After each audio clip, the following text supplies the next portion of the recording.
আপনাদের সাথে রয়েছি আমি তাইব অনন্ত। খেলা কালকে খুবই ইম্পর্টেন্ট খেলা বাংলাদেশের ওয়েস্ট ইন্ডিজের সাথে প্রথম ওয়ানডে, এবং বারবার যে জিনিসটা ঘুরে ফিরে আসছে যে বাংলাদেশ সরাসরি বিশ্বকাপে ওয়ানডে বিশ্বকাপে কোয়ালিফাই করতে পারবে কিনা, এবং সেই রেইসে কালকে গুরুত্বপূর্ণ ম্যাচ, শুধু কালকেরটা না, এই সিরিজে 3টা ওয়ানডেই খুবই গুরুত্বপূর্ণ। দল নিয়ে বিপদে রয়েছেন মেহেদী হাসান মিরাজ। আমরা যারা গণমাধ্যমে কাজ করি আমরাও বেশ বিপদে রয়েছি, কারণ বাংলাদেশ দল ভালো করুক এটাও আমরা চাই। এবং একই সাথে বিসিবির নতুন পরিচালনা পর্ষদ এসেছে, সেই পরিচালনা পর্ষদের পরিকল্পনা কি, তারা কি ভাবছে, স্পেশালি মিডিয়া নিয়ে তাদের কি ভাবনা রয়েছে, সেগুলো আমরা সেই বিষয়গুলো নিয়ে আজকে কথা বলবো। আমাদের দুটো বিষয় রয়েছে আজকের আলোচনায়: বিসিবির মিডিয়া কমিটির চেয়ারম্যানের পরিকল্পনা ও তার বাস্তবায়ন, এবং উইন্ডিজ সিরিজ দিয়ে ওয়ানডেতে সুদিন ফেরানোর চ্যালেঞ্জ বাংলাদেশের। এবং অবভিয়াসলি যেহেতু মিডিয়া নিয়ে আলোচনা, আমাদের সাথে উপস্থিত রয়েছেন বিসিবির মিডিয়া কমিটির চেয়ারম্যান আমজাদ হোসেন। আপনাকে স্বাগত জানাচ্ছি ডিবিসি খেলার আড্ডায়। এবং অবশ্যই বাংলাদেশের ক্রিকেট নিয়ে আলোচনা, সেই আলোচনাতে যুক্ত হবেন রিয়াসাদ আজিম, ক্রীড়া বিশ্লেষক। আপনারা দুজনই ভালো আছেন আশা করি। এবং জনাব আমজাদ, প্রথমে শুভকামনা জানাই, পরিচালনা পর্ষদের অংশ হতে পেরেছেন।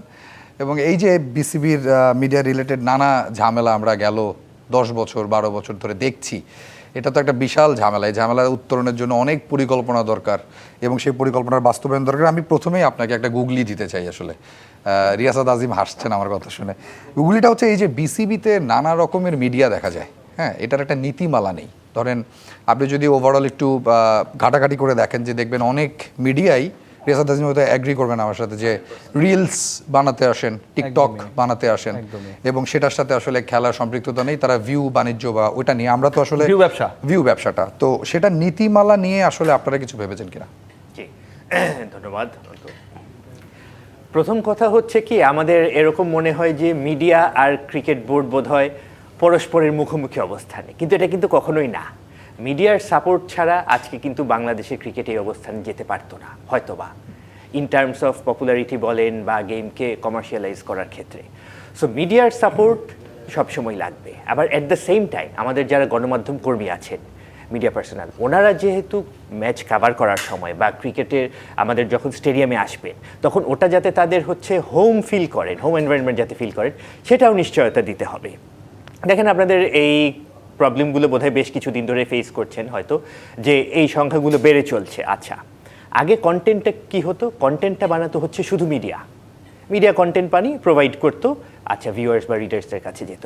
এখন কিন্তু আমাদের due to development of technology বলেন, কন্টেন্ট কিন্তু এনিওয়ান ক্যান ক্রিয়েট।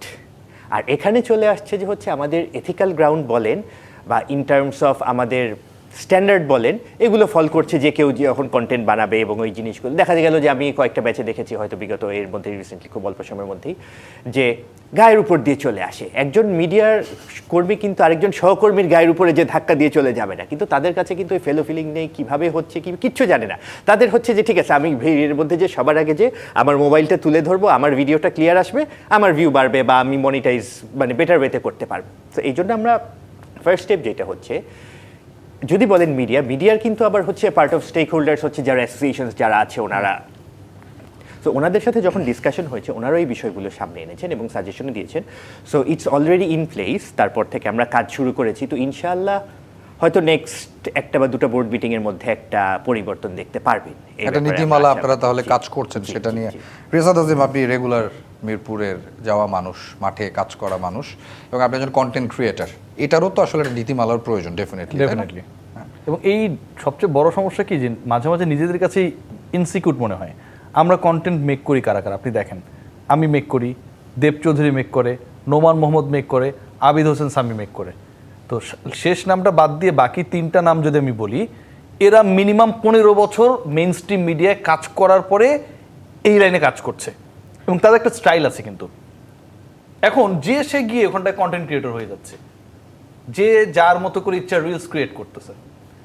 একটা সময় রিলসে অনেক টাকা ছিল, এখন টাকা কমে গেছে। এখন হচ্ছে পোস্টার, মানে আপনার কল্লাটা দিয়ে হচ্ছে একটা পোস্ট করে দিবে যে আগামীকাল জাকের আলী অনেক কত রান করবে। পাবলিক তো আসলে ওরে গালি দেওয়ার জন্য রেডি হয়ে আছে, যেহেতু আগের 2টা ম্যাচ 3টা ম্যাচ খারাপ করছে। যত গালি তত টাকা, তত ডলার। সো এই জায়গাগুলো কিন্তু অফ করতে হবে। কোনো একটা মিডিয়া, আমি মনে করতে পারছি না যে আজকে এমনও গেছে যে আফগানিস্তান পরীক্ষায় যারা যারা ফেল করেছে, কাউকে সি গ্রেড, কাউকে ডি গ্রেড, ন্যাশনাল টিমের ক্রিকেটারদের চেহারা বাক্সর মধ্যে, অথবা রিঅ্যাকশনও থাকে না, মানে লাভ রিঅ্যাক্ট দিবেন বা definitely ABCD, by who are you to grade them. এটা খুবই হাস্যকর, এই কাজগুলো হচ্ছে। আপনি একটা প্রপার নীতিমালায় আসেন। পৃথিবীতে সবচেয়ে পাওয়ারফুল জার্নালিজম কারা করে? Those who are freelancer. আপনি খুঁজে দেখেন, সব জায়গায় আপনি দেখবেন যে those who are freelancer. Even ESPN Cricinfo তারা বিভিন্ন জায়গায় যাদেরকে পাঠায়, ওখানটা আমি দেখেছি যে বিবিসির হয়ে কাজ করছে, আগে ক্রিক ইনফোতে কাজ করতো, ফ্রিল্যান্সার। সো এখন যদি সবাই যদি ওই ক্যাটাগরিতে চলে যায়, সবাই যদি দেব চৌধুরী আর নোমান মোহাম্মদ হয়ে যায়, তখন কিন্তু বিপদ।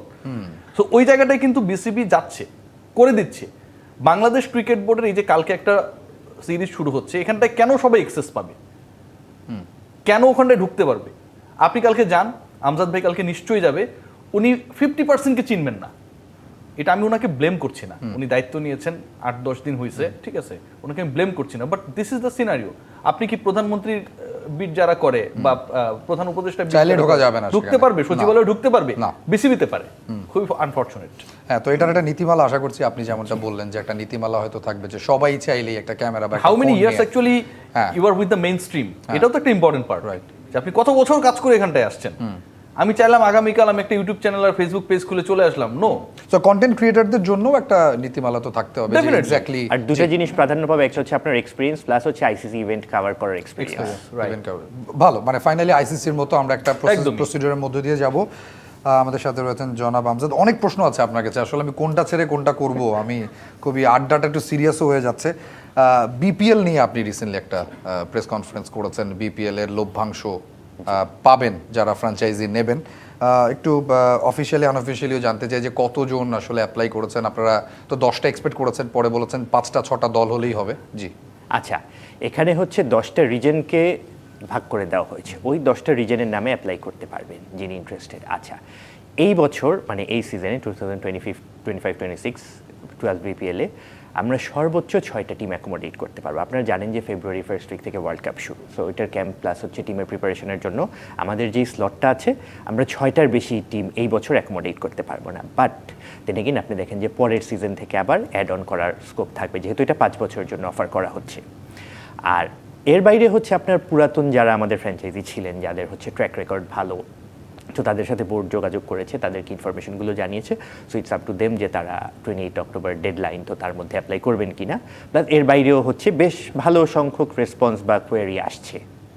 আচ্ছা, রিয়াসাত আজিম, আপনি এটা নিয়ে কিছু অ্যাড করুন, কারণ যেটা বিষয় ছিল যে 10 কোটি টাকার একটা ব্যাংক গ্যারান্টির ব্যাপার রয়েছে, 2 কোটি টাকা ফ্র্যাঞ্চাইজি ফি।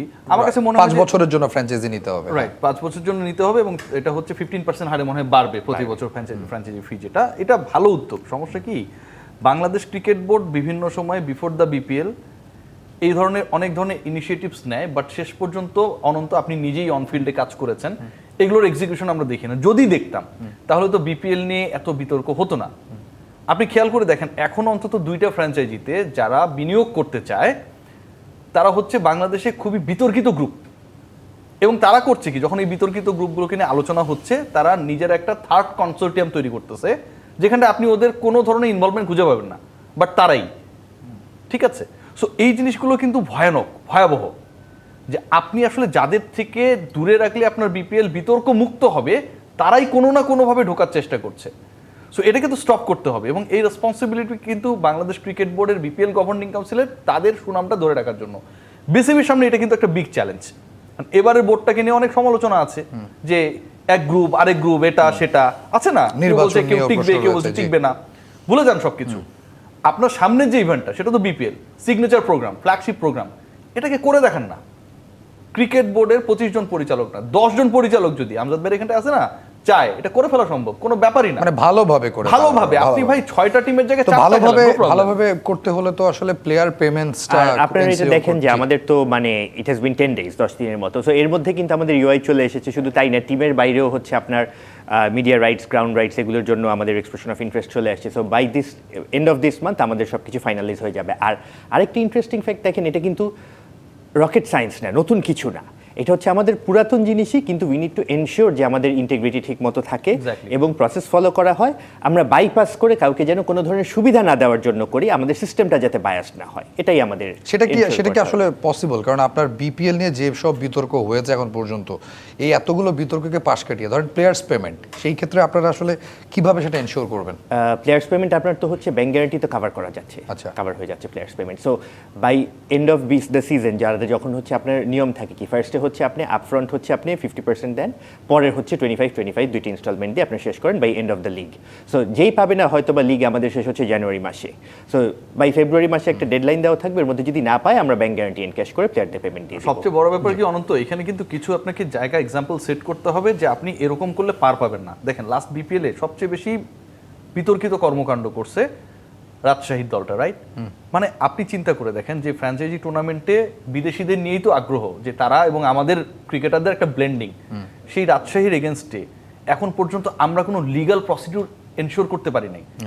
বাংলাদেশ ক্রিকেট বোর্ড আপনি দেখেন সিকিউরিটি নিয়ে যে ঝামেলাটা হয়েছে, মানুষ কিন্তু লিগ্যাল ইস্যুস কিন্তু ক্রিয়েট করেছে যে ওই গ্রাউন্ডটা তৈরি করেছে যারা ক্রিকেটারদেরকে বিরক্ত করেছে, রাইট?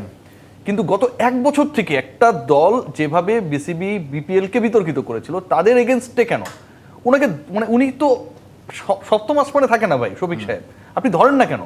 মানে ওনাকে ধরা কিন্তু বাকিদের জন্য একটা মেসেজ দেওয়া যে আপনি যদি নেক্সট বিপিএল এ আসেন আপনি প্রিপেয়ার্ড হয়ে আসবেন, আদারওয়াইজ তো পরিণতি একই রকম হবে। সো বাংলাদেশ ক্রিকেট বোর্ডের সামনে কিন্তু অনেকগুলো অপশনস রয়েছে যেগুলো পাবলিক একসেপ্ট করবে, তাদেরকে ভালো বলবে। সামটাইমস কেন যেন মনে হয় এই ব্যাপারগুলোকে অ্যাড্রেস করা হয় না। জি জনাব আমজাদ, 6টা দল সর্বোচ্চ খেলার কথা বলছিলেন বিপিএল এ, এখন পর্যন্ত কেমন আসলে সাড়া পেলেন? এটা তো হচ্ছে আপনার যখন এক্সপ্রেশন অফ ইন্টারেস্ট জমা হবে তখন তো আপনি অফিসিয়ালি বলতে পারবেন, বাট এখন পর্যন্ত যা কোয়েরি আছে 6টার বেশি আমাদের আগ্রহ সব প্রকাশ করেছেন, বাট ফাইনালি তো অ্যাপ্লিকেশন, বাট এর তো চেকের বিষয় রয়েছে, ব্যাকগ্রাউন্ড চেক করতে হবে, অনেক ইস্যুস রয়েছে, তারা আসলে সবকিছু মিলিয়ে করতে পারবে এলিজিবল কিনা, তাদের রিকোয়ারমেন্ট ফুলফিল করে কিনা, তারা আদৌ কি এই পরিমাণ প্লেয়ারদের পেমেন্ট করার সক্ষমতা রাখে কিনা, এগুলো সবই তো আমার দেখতে হবে। বিপিএল এর অনেকগুলো বিপিএল কে নিয়ে সমালোচনার একটা বড় সমালোচনার জায়গা হচ্ছে যে বিদেশি প্লেয়ার, মানসম্মত বিদেশি প্লেয়াররা খেলে না এখানে। এবং আমার কাছে যে তালিকা রয়েছে তাতে Big Bash, SA T20, Sri Lankan T20 এবং বিপিএল 4টা টুর্নামেন্ট মানে এভারেজ অন অ্যান্ড অফ একই সাথে চলবে। আপনার আবারও ওই একই সংকট, বিদেশি প্লেয়ার মানসম্মত। এবং আমি একটু শেষ করে নিই আপনার অনুমতি নিয়ে প্রশ্নটা, যে 40 ঊর্ধ্ব প্রচুর ফরেন প্লেয়ার দেখা যায়, মানে যারা আসলে এই মুহূর্তে আর ওয়ার্ল্ড ক্রিকেটে নেই, যারা হয়তো আননোন ফ্র্যাঞ্চাইজি লিগ খেলে বেড়াচ্ছেন, তারা এসে বিপিএল খেলেন। এতে আমাদের প্লেয়ারদের উন্নতির জায়গাটা তো থাকে না। এবারও একই সমস্যা কিন্তু আপনারা পড়তে যেতে পারেন। জি আচ্ছা, তো এর আগে আমার এক্সপিরিয়েন্স ছিল বেশ কয়েক বছর বিপিএল এর টিমের পরিচালনা করার। তো তখন একটা টিমে 1 বছর আমাদের সাথে আন্ডার রাসেল খেলেছিল। তো তখন তাকে আমার সামনে আরেকজন জিজ্ঞেস করলো যে তোমার তো বিগ ব্যাশে, তোমার মেলবোর্ন স্টার্সে তোমার কল ছিল, তুমি যাও নাই কেন? তো বললো যে বাংলাদেশে যে হসপিটালিটি পাই, প্লাস হচ্ছে গ্রাউন্ডে দর্শক, সো এইটা ছাড়া কিন্তু আমাকে ওই জিনিসগুলো অ্যাট্রাক্ট করে না। সো এখানে পেমেন্ট যদি ওখানে আমি রাদার বেশিও পাই, আমার বাংলাদেশে আমি প্রেফার করি পার্সোনালি। আচ্ছা, এখন আইএল টি20তে আপনার হচ্ছে ওইটা শেষ হবে হচ্ছে 2 জানুয়ারি, 26 তারিখের মধ্যে লিগ স্টেজ শেষ। সো আপনার অটোমেটিক্যালি 2টা দল বাদ পড়ে যাবে, ওখান থেকে কিছু ফরেন প্লেয়ার রিলিজ হবে। বাট বহু প্লেয়ার আছে আপনি দেখবেন যে তারা কিন্তু ওইখানে খালি মাঠে খেলতে নট ইন্টারেস্টেড। তারা আচ্ছা ঠিক আছে যে আমরা খালি খেললেই হলো না, ওই পেমেন্ট প্রায়োরিটি দেয় না। আচ্ছা, সেকেন্ড জিনিস যেটা হচ্ছে এসএ টি20, যেটা এসএ টি20তে ওভারসিজ প্লেয়ার যারা খেলেন ওনারা কখনো বিপিএল এর সেগমেন্টের মধ্যে না, ওনারা ডিফারেন্ট ক্যাটাগরি, ওনারা বিপিএল এ কখনো খেলেনি না। Same with Big Bash, big ব্যাশে আপনি দেখবেন 2 জন করে ওভারসিজ খেলে, ওটা হয় না। আমাদের যেটা হচ্ছে লঙ্কান প্রিমিয়ার লিগের 1 সপ্তাহ ওভারল্যাপ করছে, আর হচ্ছে এই আইএল এর 10 দিন ওভারল্যাপ করছে, ফার্স্ট 10 দিন। এসএ টি20 প্লাস বিগ ব্যাশের প্লেয়ার আমাদের এখানে খেলেন, আপনি ট্র্যাক রেকর্ড দেখলেই দেখবেন। সো ওই 2টা থেকে আমার হচ্ছে ফ্রি হয়ে যাচ্ছে। সো ইনাবে হচ্ছে আপনি 1 বা 2 সপ্তাহ পরে আপনি সবার অ্যাভেলেবিলিটিটা পেয়ে যাচ্ছেন। এবার আমাদের নিজেদের প্লেয়ারই আসলে খেলছে না, রিশাদ চলে যাচ্ছে বিগ ব্যাশ খেলতে। শেষ পর্যন্ত হয়তো আপনারা আটকে রাখবেন, তাই তো ভাই? এটা তো final decision depends on board and governing council, but ইনাবে তো স্কোপ পেলে ভালো, অসুবিধা কি?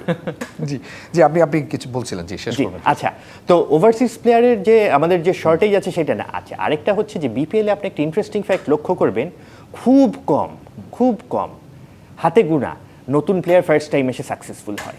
মোস্টলি আপনি দেখবেন কিন্তু সিজন প্লেয়ার যার আগে বিপিএল খেলে গেছেন।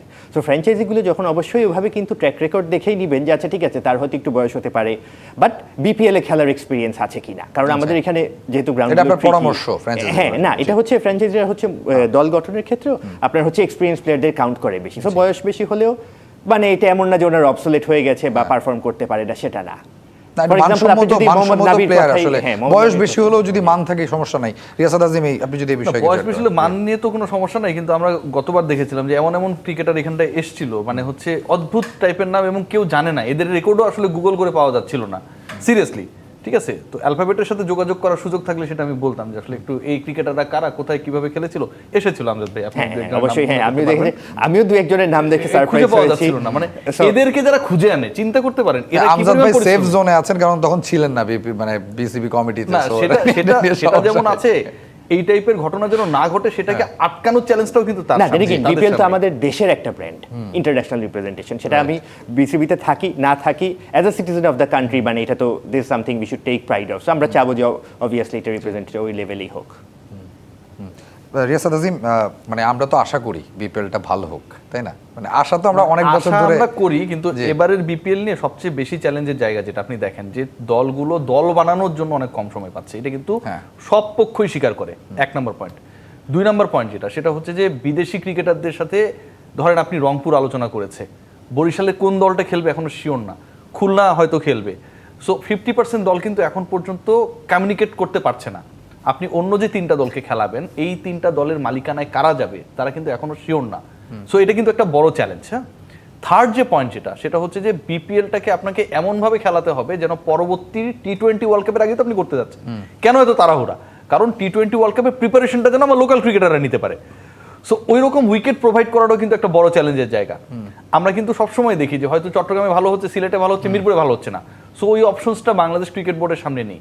এর বাইরে সবচেয়ে বড় চ্যালেঞ্জ যেটা আমার কাছে মনে হয় যে পেমেন্ট ইস্যু নিয়ে এখনো যদি আপনি খুঁজেন 1-2 জন ক্রিকেটার যারা মানে দলগুলো তো আসলে ক্রিকেটারদেরকে জিম্মি করে আন্ডারহ্যান্ড ডিলিংস এর মাধ্যমে হয়তো কন্ট্যাক্ট করেছিল, ড্রাফটের বাইরে থেকে হয়তো নিয়েছিল, যেটা দায়িত্ব আবার বিসিবি নেবে না, এরকম ইস্যুস রয়েছে।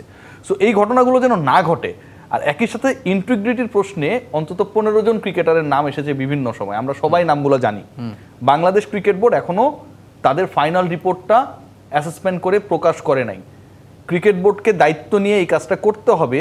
Whoever the character is, Shakib Al Hasan, আশরাফুলের মতো মানুষ যারা এত বড় ক্রিকেটার, যারা তাদের সময় বেস্ট ক্রিকেটার যারা, তারা কিন্তু এক্সপোজড হয়েছিল, রাইট? তাদের রোলটা প্রপার ছিল না দেখে। বাট লাস্ট বিপিএলে যারা এই কর্মকাণ্ডগুলো করেছে এটা সবাই কম বেশি জানে। এই ব্যাপারটা নিয়ে কিন্তু ক্রিকেট বোর্ড এখন পর্যন্ত উইথ গাটস কোনো কিছুই বলছে জি না। বিপিএল এর যে একটু spot, ধৈর্য জি। রাখেন, রাইট টাইমেই রাইট ডিসিশন নেওয়া হবে। নাম বোর্ডের পাবো তো, নির্দেশ, আশা করা যায়। সমস্যার সমাধান তো হবে, একটু ধৈর্য রাখেন। জি, জনাব আমজাদ বলছেন ধৈর্য রাখতে, দর্শকদেরকে একটু ধৈর্য রাখতে হবে। আমরা ফিরে আসছি ছোট্ট একটা বিরতির পর। দেখছেন খেলার আড্ডা। খেলার আড্ডায় আপনাদের সাথে রয়েছি আমি তাই অনন্ত, আমার সাথে রয়েছেন ক্রীড়া বিশ্লেষক রিয়াসাত আজিম এবং বিসিবির media committee chairman Amjad Hossain. আপনাদের দুজনকে আরও একবার স্বাগত জানাচ্ছি। আমজাদ ভাইয়ের জন্য আমার আরও অনেক গুগলি আছে, তবে আমার মনে হয় একটু গুগলিতে ব্রেক দিই, এবার কিছু সলিড বাউন্সার দিই।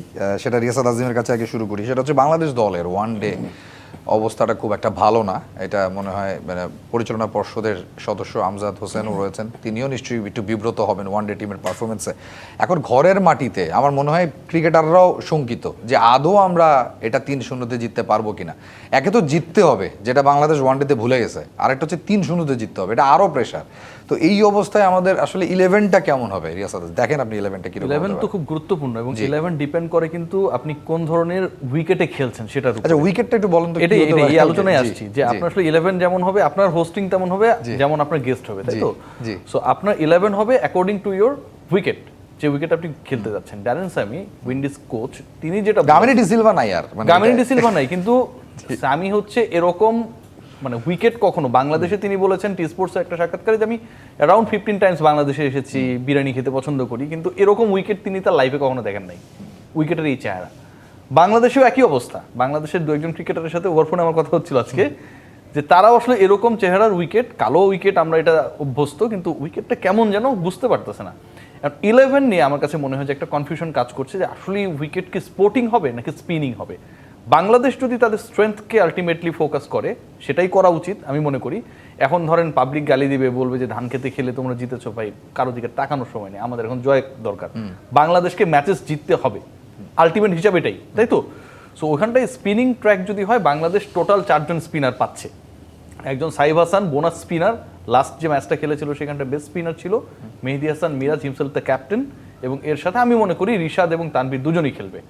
সো আপনার মানে 3টা জেনুইন স্পিনার, একটা ব্যাকআপ, 3 জন জেনুইন স্পিনার, একজন ব্যাকআপ। মুস্তাফিজ অবশ্যই খেলবে, এবং আমি মনে করি Tanzim Sakib he should be picked আগামীকালকের ম্যাচে। এটা আর হচ্ছে বাকি আপনার যে bowling-টা, জি। অর্ডারটা আপনি দেখেন, সেখানটায় আমার কাছে মনে হয় যে ওপেনিং একটা চেঞ্জ আনা দরকার। কারণ আপনি সৌম্যকে দেখছেন সৌম্য আপনি? Sarkar he should be included. Soumya Saif, Soumya Saif righty lefty combination হলো, একই সাথে সৌম্য এবং সাইফ দুজনে আপনার বোলিং অপশন।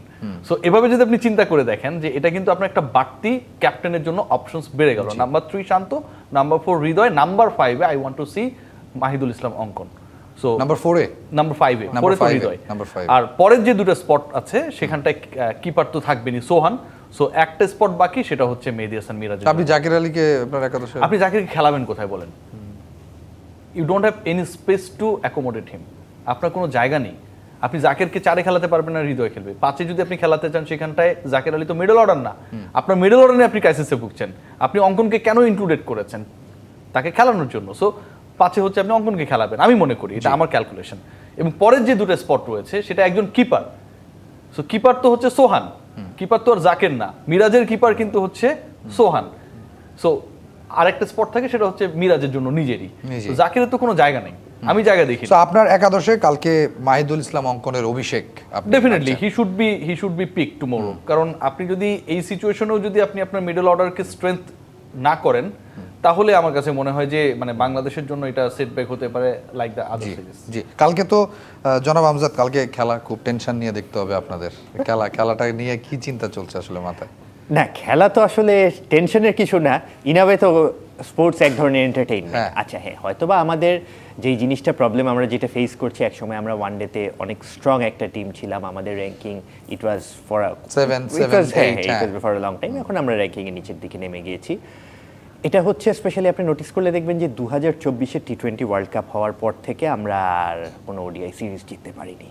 আবার হ্যাঁ, মিরপুরেও আমরা হচ্ছে লাস্ট 2টা সিরিজ হেরে গিয়েছি, যখন আমরা 2 বছর পরে মিরপুরে ওয়ানডে হচ্ছে, মানে 23 ওয়ার্ল্ড কাপের আগে যখন নিউজিল্যান্ড ইংল্যান্ড 2টা সিরিজে আমরা হারলাম। বাট দেন এগেইন হারতে তো পারে। কিছুদিন আগে তো নেপালের কাছে ওয়েস্ট ইন্ডিজ সিরিজ হারলো, তো এটা হতে পারে। তার মানে কি ওয়েস্ট ইন্ডিজ তো নেপালের থেকে খারাপ টিম না? হ্যাঁ, ওয়েস্ট ইন্ডিজ টিম যেটা আসছে, টিমটা কিন্তু যথেষ্ট ভালো। আপনি যদি নোটিস করেন যে ব্রেন্ডন কিং আছে, ব্রেন্ডন কিং কিন্তু আমাদের এখানে বাংলাদেশে খেলে গেছে বিপিএল, যদিও ওই সিজনটা তার ভালো যায়নি, ওই সিজনটা তার ভালো যায়নি, কিন্তু এটা তো ডিফারেন্ট ফরম্যাট। হ্যাঁ, তারপর হচ্ছে আপনার ওই যে অ্যালিক অ্যাকেনজি আছে, ও ইন্ডিয়াতে মাত্র টেস্ট খেলে আসলো। ব্রায়ান লারা কিন্তু বলছে যে অ্যাকেনজি হচ্ছে one of the greatest batsman, West Indian batsman এই জেনারেশনের এখন। আচ্ছা, তারপরে হচ্ছে আপনার কেসি কার্টি আছে। কেসি কার্টিও কিন্তু 2016-এ কিন্তু আন্ডার-19 ওয়ার্ল্ড কাপ খেলে গেছে, এবং 16-এর ওয়ার্ল্ড কাপে আপনি সে কিন্তু আবার ফাইনালে ম্যান অফ দ্য ম্যাচ ছিল, হাফ সেঞ্চুরি করে ম্যান অফ দ্য ম্যাচ হলো। সেই হোপের কথা তো আপনি বললেন। আপনার এই ক্লিপ যদি আমাদের প্লেয়াররা দেখে আরো ভয় পেয়ে যাবে যে আপনি যেই টেনশন দিচ্ছেন। আই থিংক ক্লিপটা দেখছো এখন। আর সেই হোপের তো কথা বলছেন যে এখনকার দিনে কিন্তু খুব কম ব্যাটসম্যান আছেন, যে ব্যাটার আছেন যাদের যে এভারেজ 50+, সেই hope is one of them. এবং তার বোধহয় মানে গুড নাম্বার অফ সেঞ্চুরিজ আছে ওডিআইতে, এবং বিপিএলও খেলে। তারপরে আপনার হচ্ছে যে আইপিএলও কল পায়। আচ্ছা, তারপরে হচ্ছে আপনার এই শেরফাইন রাদারফোর্ড কিন্তু লাস্ট সিরিজে বাংলাদেশের এগেইনস্টে ওয়েস্ট ইন্ডিজে একটা সেঞ্চুরি করলো। আমির জাঙ্গু ডেবিউ ম্যাচে সেঞ্চুরি করলো। তারপরে হচ্ছে ওদের ব্যাটিং অর্ডার কিন্তু একদম মানে অনেক ডিপ, কিন্তু আপনার ওদের যে স্পিনার যারা আছেন, রস্টন চেইস বলেন, ক্যারি পিয়ার বলেন, তারপরে লেফট আর্ম স্পিনারটা যে আছে শামার জোসেফ, বা আপনার হচ্ছে ওই যারা শামার জোসেফ, ওদের একটু বোলিং ইউনিটটাই একটু কম্পারেটিভলি দুর্বল। সবচেয়ে ইন্টারেস্টিং ব্যাপার কি যে মানে উনি যে ব্যাপারগুলো বললো, আপনি যদি বাংলাদেশ ক্রিকেট বোর্ডের প্রধান নির্বাচকের গতকালকে স্টেটমেন্টটা দেখেন, সেটাও মিডিয়া কমিটি কিন্তু সার্কুলেট করেছে আমাদের কাছে, তাই না? লিপু ভাই হচ্ছে একটা টিম দেওয়ার পরে এই আলোচনাগুলো আসা দরকার। বিসিবিতে বসে ইন্টারভিউ রেকর্ড করে মিডিয়া ডিপার্টমেন্টের মাধ্যমে সার্কুলেট করে, কিন্তু সাংবাদিকদেরকে ফেস করে। কিন্তু আমরা তো শুনেছি যে, আমি একটু ইন্টারাপ্ট করিনি, আমরা তো শুনেছি আপনার জন্য উনি আসতে চান, ভয় যে আপনি নাকি এমন প্রশ্ন করেন। আমি ছিলাম গতকালকে, আমি বোর্ডে ছিলাম, আমি I was waiting for him. মানে আমার প্রশ্নের জায়গাটা আপনি দেখেন, উনি গতকালকে যে কথাটা বলেছে, আমজাদ ভাইকে আমি মানে যদি এটা বলি যে এটা আসলে কতটুকু কারেজিয়াস ছিল, বা একটা প্রধান নির্বাচকের দিক থেকে কি বলেছে আপনি দেখেন, নাই চাই কি বলেছে দেখেন, কোনো পার্সোনাল অপিনিয়নের দিকে নাই যাই। আপনি শুনেন কি বলেছে। বলেছে যে আমরা ওয়েস্ট ইন্ডিজকে নিয়ে টেনশন করতেছি না, কারণ ওদের দলে তো রশিদ খানের মতো কেউ নেই। আপনি একজন প্রধান নির্বাচক, আপনি যখন এই কথা বলেন, আপনার দলকে আপনি কোথায় নামালেন? রাশিদ খানের মতো কেউ নাই মানে বাংলাদেশ হচ্ছে আর টেনশন করতেছেন, আর খেলাটা নাকি আবুধাবিতে হবে না, মিরপুরে হবে। জি, এই ক্লিপটা ভাইরাল হয়েছে, দেখেছেন হয়তো। সো আপনি কি বলছেন, রেসপন্সিবিলিটি নিয়ে ওই জায়গা থেকে বলতে হবে। একজন প্রধান নির্বাচক দল সিলেক্ট করতেছে এই চিন্তা করে যে রাশিদ খানের মতো কেউ নাই, আমার টেনশন নাই। রশিদ খানের মতো কেউ থাকলে তাহলে কি আপনার দল পারবে না? এই দল সিলেক্ট করার জন্য আপনি এখানে বসে আমি আছেন। একটু দল সিলেকশন নিয়ে একটা হোম গ্রাউন্ড যেহেতু আমাদের হোম অ্যাডভান্টেজ এটা মিন করেছে আর কি, সেটা mean আমাদের করেছে যে না এটা। দেশের মাটিতে খেলা, আমাদের দর্শকরা আছেন, এদের ফ্রিলি খেলতে পারবে। আমজাদ ভাই সলিড ব্লক করে দিলেন আপনার ইয়াটাকে, উনি ব্লক করেছেন। জনাব আমজাদ, এই যে দল নির্বাচন মানে দুদিন আগে দল দেয়া, হ্যাঁ, এই জিনিসটা তো আসলে আমার মনে হয় যে দীর্ঘদিন ধরে গণমাধ্যম বলে এটা, কারণ আফগানিস্তানের সাথে খেলা শেষ হয়ে গেছে, ইটস বিন 4-5 days। দুদিনও না, এটা কিন্তু দুদিন ধরলে আর 48 ঘন্টা ধরতে হবে। 48 ঘন্টা বিকেলে দলটা দেয়া হ্যাঁ, হয়েছে। এখন এই দল দেওয়ার কালচারটা মানে আমি যদিও জানি যে আপনারা দায়িত্ব নিয়েছেন মাত্রই 10-12 দিন হলো, চট করে কালচার চেঞ্জ হবে না। তারপরে এই দল দুদিন আগে, একদিন আগে এবং আইসিসি ইভেন্ট হলে ঠিক লাস্ট ডেতেই দল দিতে হবে, যেখানে অস্ট্রেলিয়া নিউজিল্যান্ড দল দিয়ে দিচ্ছে 10 দিন 15 দিন আগে, এই কালচারটা চেঞ্জ করার এখানে সুযোগ আপনাকে আছে? একটু বেনিফিট অফ ডাউট দিতে হবে, কারণ হচ্ছে আফগানিস্তান ম্যাচ শেষে, তারপরে কিন্তু সময় দুদিনের, মানে হয়তো আপনি একদিন আগে হতে পারতো, সেটা একদিন পরে হয়েছে, দ্যাটস ইট, আর কিছুই না। বাট এখানে জানেন যে ডিসিশন মেকিং, ইনভলভমেন্ট প্লাস এগুলো সবকিছু একটা প্রসেসের মধ্যে দিয়ে যায়, এই জন্য একটু হয়তো কিন্তু আফগানিস্তানের টি-20 সিরিজের আগেও কিন্তু ঠিক 1-2 দিন আগে দল দেওয়া হয়েছে। আর আরেকটা হচ্ছে যে এখানে তো আমাদের আপনি back to back performance consider করছেন, যে ঠিক আছে আগের সিরিজে কারা খেললো, আপনি যখন আইসিসি ইভেন্টসে যাচ্ছেন বা ওয়ার্ল্ড কাপ, তখন কিন্তু আপনার আগে কিন্তু খেলা থাকছে না, আপনার কাট অফ ডেটের আগেই আপনি অ্যানাউন্স করে দিতে পারছেন। তো এখানে যেহেতু আপনার খেলা ছিল, ওখানে আপনি সবগুলো প্লেয়ারের পারফরমেন্স দেখলেন, যাচাই করে নিলেন, তো ঠিক আছে, তারপরে আপনি রেজাল্ট এই কালচারটাকে আপনি কিভাবে দেখেন? মানে এই কালচারটা হচ্ছে কনফিউজ থাকে আমাদের সিলেকশন প্যানেলে যারা থাকে, কাকে রাখবে কাকে রাখবে না। আমি আপনাকে সহজ করে বলি, ঠিক আছে? আমজাদ ভাই যেহেতু পয়েন্ট টু পয়েন্ট আলোচনা করছে, আমি একদম পয়েন্ট টু পয়েন্ট বলি। ইউ হ্যাভ অপশন, বিকল্প আছে আপনার ওপেনিং এ, রাইট? আপনার 3 জন ওপেনার আছে, তানজিদ তামিম রয়েছে, সৌম্য সরকার রয়েছে, সাইফ রয়েছে, কেউ ফল করলে আপনি খেলা দিতে পারবেন। আপনার লোয়ার মিডলে বা ফিনিশিং রোলে আপনি 3 জন ক্রিকেটারকে রেখেছেন, নুরুল হাসান সোহান আছে, জাকের আলী অনেক, আর শামীম হোসেন পাটোয়ারি। আপনার মিডলে কে আছে ভাই? আপনি আমরা বলেন না, আপনি লাস্ট মোমেন্টে দল দেন, আই অ্যাপ্রিশিয়েট, বাট আপনি প্রপার দলটা তো দিতে পারলেন না। কোনো কারণে তাওহিদ হৃদয় যদি ইনজোর্ড হয়, আপনি কি আরেকজনকে নিয়ে আসবেন? ও তো সেটআপের মধ্যে নেই। কোনো কারণে নাম্বার 5-এ আপনি অঙ্কনকে খেলার প্ল্যান করছেন, সে যদি ফেল করে প্রথম 2টা ম্যাচে, আপনি কাকে খেলাবেন? Shamim Patwari is the number 5, Zakir Ali অনেক নাম্বার 5। আরেকটা জিনিস জানতে চাই ইয়াসিন আপনার কাছে, যে আমাদের ভাইস ক্যাপ্টেন নাই কোনো ফরম্যাটে। মাঝখানে আপনার টি-20 ওয়ার্ল্ড কাপকে কেন্দ্র করে শেখ মাহিদিকে দায়িত্ব দেওয়া হয়েছিল, তারপরে শেখ মাহিদি তো নিজেই এখন দলে নাই, আর ভাইস ক্যাপ্টেন্সি কি করবেন? ইন্টারেস্টিংলি আপনি দেখবেন তাসকিন আহমেদ টি-20 22 ওয়ার্ল্ড কাপে হচ্ছে আপনার 24 ওয়ার্ল্ড কাপে ভাইস ক্যাপ্টেন ছিল, ইউএসএ ওয়েস্ট ইন্ডিজে যেটা হলো। তারপরে শাক মেহেদিকে আমরা ভাইস ক্যাপ্টেন্সিতে দেখেছি টি-20-তে। তার আগে মেহেদি হাসান মিরাজকে টি-20-র ভাইস ক্যাপ্টেন বানানো হয়েছিল।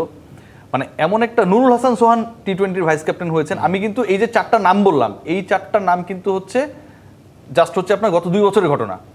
মানে আপনি কতটা আপনার প্ল্যানে স্ট্রিক না থাকলে এই ঘটনাটা ঘটে। আপনি ইন্ডিয়ান টিমের দিকে তাকান, যে মোহাম্মদ শামিকে খেলাবে না, আগারকারের যে নেতৃত্বাধীন selection panel, they have decided যে আমরা তাকে নেব না। সমালোচনা হচ্ছে, আলোচনা হচ্ছে, বাট নেব না মিন্স নেব না। আপনি যদি কাউকে রেডি করতে চান, সেই প্লেয়ারটা কে আপনি কনফিউজড, আপনি জানেন না। আপনি যদি মনে করেন তাসকিন ইনজুরি প্রবণ, তাহলে ওয়ার্ল্ড কাপে তাকে আপনি ভাইস ক্যাপ্টেন করবেন কেন? তাসকিন তো এমন না যে আগে ইনজুরি প্রবণ ছিল না আর এখন ইনজুরি প্রবণ হয়ে গেছে। শাক মাহিদিকে আপনি ভাইস ক্যাপ্টেন করলেন, আপনি তাকে কন্টিনিউ কেন করলেন না? মেহেদি হাসান মিরাজ টি-20-তে চলে না, যদি না চলে, এই খবরটা, এই আলোচনাটা তো নতুন। আমরা একটা ব্রেকে যাবো, তার আগে একটু আপনার কাছেই জানি, আমজাদ ভাইয়ের কাছ থেকে একটু সময় নিয়ে আপনার কাছে জানি, যে আমাদের যদি by any chance hypothetically Mehedi Hasan Miraj ইনজুরিতে পড়ে যায়, কে হবে এখানে এই টিমের ক্যাপ্টেন? এটা কিন্তু খুব ইন্টারেস্টিং একটা প্রশ্ন করছেন। আপনি খেয়াল করে দেখবেন যে জাকের আলী অনেক হচ্ছে লিটন কুমার দাসের রিপ্লেসমেন্টে ক্যাপ্টেন্সি করেছে টি-20-তে। এটা কি কেউ কোনোভাবে চিন্তাও করছিল? করে নাই। সো বাংলাদেশ ক্রিকেট বোর্ডে এমন কিছু কিছু ঘটনা ঘটে যেটা উনার কন্ট্রোলে না বা উনাদের কন্ট্রোলে না। ওনাকে আমি ওই রেসপেক্টটা দিয়ে বলছি, বা ওনাকে ওই সেফ জোনে রেখেই বলছি, যে জিনিসগুলো আসলে আমরা যেভাবে চিন্তা করি সেভাবে হয় না। ড্রেসিং রুম পলিটিক্স আপনাকে অফ করতে হবে। এটা যদি আপনি করতে না পারেন, আপনি যদি ওখানটা একটা হেলদি এনভায়রনমেন্ট ক্রিয়েট করতে না পারেন, আপনার এগেনস্টে দুর্বলতম দল, ইউএস এর বিপক্ষে আপনি হেরেছেন, ইউএর বিপক্ষে আপনি হেরেছেন, র্যাঙ্কিংয়ে 10th আপনি চলে গেছেন, 50 ওভার আপনি খেলতে পারেন না, 100 রান আপনি করতে পারেন না, 11 জন ব্যাট করতে নামে একজন ছাড়া কেউ ডাবল ডিজিটে যেতে পারে না, সামনে আরো খারাপ সময় অপেক্ষা করছে। এগুলো কিন্তু অনেক কিছুর কনসিকুয়েন্স অনন্ত। এগুলো কিন্তু হুট করে হয়ে গেছে এরকমটা না। অস্ট্রেলিয়া বাংলাদেশের কাছে হেরে গেছে কার্ডিফের সোফিয়া গার্ডেনে, হুট করে হয়ে গেছে, নট লাইক দ্যাট। এটা কিন্তু রেগুলারলি হচ্ছে, ইটস আ চেইন রিঅ্যাকশন। আপনাকে এটা অ্যাডমিট করতে হবে, yes here we have some faults and we need to recover it. জি, আমাদের একটা বড় ম্যাচ রয়েছে কাল ওয়েস্ট ইন্ডিজের সাথে, এবং সেই ম্যাচ নিয়ে আলোচনা এখনো বাকি রয়েছে। বিসিবির মিডিয়া কমিটির চেয়ারম্যান আমাদের সাথে রয়েছেন, সেখানে মিডিয়া নিয়ে তার ভবিষ্যৎ ভাবনা নিয়ে আরও কথা বলবো। খেলার আড্ডার সময় হচ্ছে, ছোট্ট একটা বিরতির, ফিরে আসছি কিছুক্ষণের মধ্যে। খেলার আড্ডায় সাথে রয়েছে আমি তাই বনন্ত, আমার সাথে রয়েছেন ক্রীড়া বিশ্লেষক রিয়াসাদ আজিম এবং বিসিবির media committee chairman Amjad Hossain. আপনাদেরকে আরও একবার স্বাগত জানাচ্ছি। বাংলাদেশ ওয়েস্ট ইন্ডিজের সিরিজটা নিয়ে কথা বলছিলাম। রিয়াসাদ আজিম, এই যে দল ঘোষণা করা হয়েছে, মানে অফিসিয়ালি নর্মালি এটা আমজাদ ভাইও মনে হয় এগ্রি করবে যে একটা অফিসিয়াল প্রেস কনফারেন্স আমরা ডিজার্ভ করি, তাই না? যে আসলে কে গেল না গেল, বাট দলে যারা ঢুকেছেন সেটা আমরা জানি। সৌম্য সরকার ঢুকেছেন। সৌম্য সরকারের অন্তর্ভুক্তিতে বলা হয়েছে খুবই এক্সপিরিয়েন্সড প্লেয়ার। আপনার হাতে তো আসলে অপশানই নাই, মানে অভিজ্ঞতা দিয়েই এখন প্লেয়ার নিতে হবে। এখন যদি আপনি সাব্বিরকেও ঢোকাতে চান, বলতে হবে খুবই এক্সপিরিয়েন্স প্লেয়ার, সাব্বিরও দলে চলে আসতে পারে। পাইপ লাইনে আপনার ব্যাটার নেই, সেটা টপ অর্ডার বলেন, মিডল অর্ডার বলেন, লেট অর্ডার বলেন। এই যন্ত্রণা দূর হবে কিভাবে? এই যন্ত্রণা দূর করতে হলে তো আপনাকে টুর্নামেন্ট করতে হবে, একটার পর একটা টুর্নামেন্ট লেগে থাকবে। বাংলাদেশের অধিকাংশ ক্রিকেট, স্পেশালি 50 ওভার্স ক্রিকেট, যেটা হচ্ছে ঢাকা প্রিমিয়ার লিগ, এই ক্রিকেটটা বা এই টুর্নামেন্টটা অধিকাংশ ক্ষেত্রেই ডেকোরেট করা হয় যে আপনার ন্যাশনাল টিমের ক্রিকেটাররা কতটুকু এভেলেবেল। একটা সময় আমরা দেখতাম না যে আবাহনী দল কত মিনি ন্যাশনাল টিমের মতো, তারপরে আমরা মোহামেডানকে দেখলাম যে মিনি ন্যাশনাল টিমের মতো। আপনি যদি এভাবে ক্রিকেটকে প্রসার করার চেষ্টা করেন বা আপনার ক্রিকেটকে স্প্রেড করার চেষ্টা করেন, এটা প্রপার না। নাম্বার 2, আপনি দেখেন জেলা লিগগুলো কি ঠিকভাবে হয়? আপনি টোটালি ঢাকা বেস্ট। আমাদের টুর্নামেন্ট কয়টা? আপনি বলেন না 50 ওভার্সের টুর্নামেন্ট আপনি তো প্রিমিয়ার লিগের বাইরে মনে করতে পারবেন না, অথচ আপনি 50 ওভার্সকে আপনার ফেভারিট ফরম্যাট বলছেন। আপনি 50 ওভার্স ওয়ার্ল্ড কাপ নিয়ে আপনি হিসাব নিকাশ করছেন। 50 ওভার্সের ক্রিকেটে আপনি ওপেনিংয়ে কাকে কোথায় রিপ্লেস করবেন সেটা আপনি খুঁজে পাচ্ছেন না। এ কারণেই যে আপনার রিসেন্ট পাস কোনো টুর্নামেন্ট নেই। ন্যাশনাল টিমের হয়ে সৌম্য সরকার সবশেষ ম্যাচে 0 করেছে, তাকে আপনি রিকল করেছেন। কেন করেছেন? কারণ আপনার অন্য যে অপশনসগুলো রয়েছে তারও 0 মারা। সৌম্য কিন্তু কোথাও খেলে এখানটায় ঢুকছে না, কোথাও খেলে আসলে কেউ ঢুকছে না। হ্যাঁ, ঢুকেও না। এটা খুবই দুঃখজনক। মানে ওনারা যে কয়েকদিন আগে ইলেকশন করলো, সেটাও কিন্তু একটা ইলেকশন হয়েছে না, যে অংশগ্রহণ করছে, নমিনেশন কেউ তুলছে, কেউ উইথড্র করে নিয়েছে, অনেক কাহিনী ছিল, কিন্তু একটা হয়েছে, কিছু একটা হয়েছে। কিন্তু এখানে খেলা লাগে না। এখানে কোনো কিছু নাই, এখানে কোনো কিছুই নাই যে আপনি 0 করেছেন, আপনি 6 মাস ঘুমায় থাকেন, 2 মাস বউকে নিয়ে মালদ্বীপে ঘুরে আসেন, তারপরে 2টা বিজ্ঞাপন করেন, নিজের একটা স্পোর্টস গুডসের দোকান উদ্বোধন করেন, মিরপুরে কিছুদিন ঘুরেন ফেরেন, এরপরে যে কোনো একদিন আপনার নাম লিবু ভাই বলবে যে আমরা অমুককে নিয়ে নিয়েছি। আলটিমেটলি তাই, কারণ ঢাকা প্রিমিয়ার লিগের পরে আমরা কোনো 50 ওভার্স টুর্নামেন্ট খেলি না। ন্যাশনাল টিমে বের হয়ে যাওয়ার পরে আমরা ওয়েট করি যে এরপরে কে ফেল করবে, কে 0 মারবে। জি, একটু বাংলাদেশ দল যে সংযুক্ত আরব আমিরাত থেকে আসলো, তারপর এয়ারপোর্টের ঘটনাটা নিয়ে আমার মনে হয় যে বিসিবি কি ভাবছে সেটা জনাব আমজাদ হোসেন বলতে পারবেন। দেখেন, এয়ারপোর্ট কিন্তু একটা সিকিউরড জোন, কেপিআই, কি পয়েন্ট ইনস্টলেশন। তো এরকম জায়গায় কিন্তু শুধু আমাদের ক্রিকেটাররা না, যে কারোর সাথে এই ধরনের ঘটনা কিন্তু কাম্য নয়। তো এরপরে বিসিবি থেকে পুলিশের সহায়তা চাওয়া হয়, তো তারা এই জিনিসটা নিয়ে কাজ করছেন যাতে প্লেয়ারদের সাথে এরকম না করা হয়, মানে এটা কেন করা হলো পুরো জিনিসটা তদন্ত করার জন্য। তো ওটা নিয়ে কাজ হচ্ছে।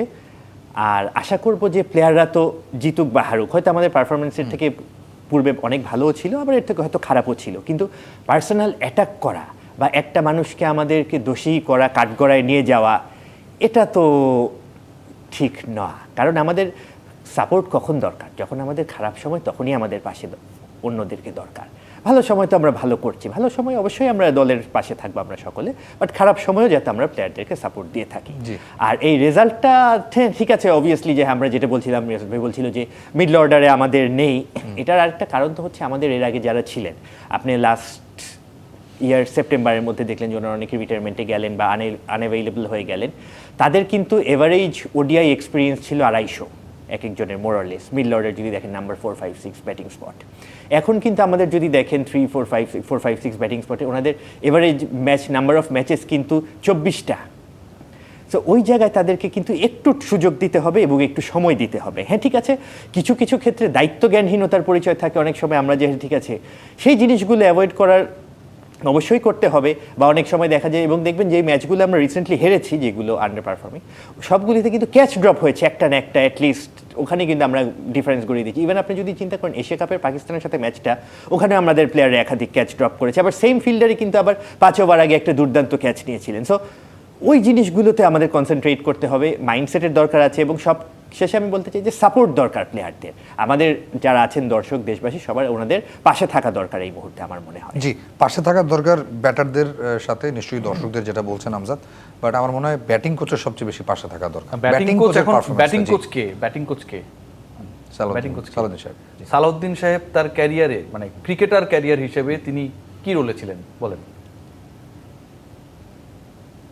তিনি মিডিয়াম পেসার ছিলেন। আমাদের পিএসসি এর সভাপতি বাবু ভাই একটা দারুণ লেখা লিখেছে, রেফারেন্স দিই বলি, ঠিক আছে, যে উনি একজন মিডিয়াম পেসার ছিলেন, ঠিক আছে, উনি এখন ব্যাটিং কোচ। একজন বোলার রং ওয়ান করছে, মানে লেগ স্পিনার অফ স্পিন করছে সহজ করে বললে, এবং রেগুলার বেসিসে ওই একই বলে আমরা আউট হয়ে যাচ্ছি। ওই বলে যে আমি আউট হইতে পারি, এই প্রশ্ন তো ফাঁস করে দেয়া। বুয়েট মেডিকেলের প্রশ্নের মধ্যে থাকে না মাঝে মাঝে রাতের বেলা ধরে ডিবি, প্রশ্ন তো ফাঁস করে দেয়া। আমি খেলতে পারছি না, কেন পারছি না? বেসিক সেন্স থেকেই তো খেলা যায়। যেই বলটা সে রং ওয়ান করে ভেতরে ঢুকাবে রাইট হ্যান্ডারের ক্ষেত্রে, সেই বল অফ স্টাম্পের বাইরেই উইক পিচ করবে।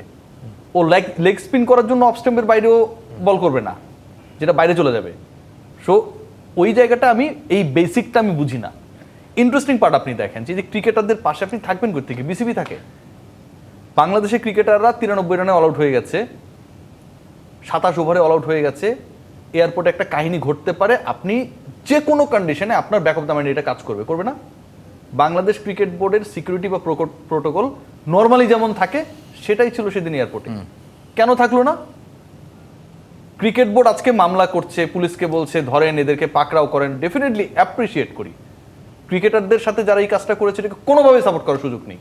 কিন্তু বাংলাদেশ ক্রিকেট বোর্ডে তো সিকিউরিটির একটা দায়িত্ব রয়েছে, টিম রয়েছে, কমিটি রয়েছে, তারা কি করেছে? জি, এই যে প্লেয়াররাও একজন অবশ্য জাতীয় দলের বাইরের স্ট্যাটাস দিয়েছেন, জাতীয় দলে থাকা একজন, উনি আবার স্ট্যাটাস দেওয়ার পরের দিন আবার দল থেকে বাদও পড়ে গেছেন।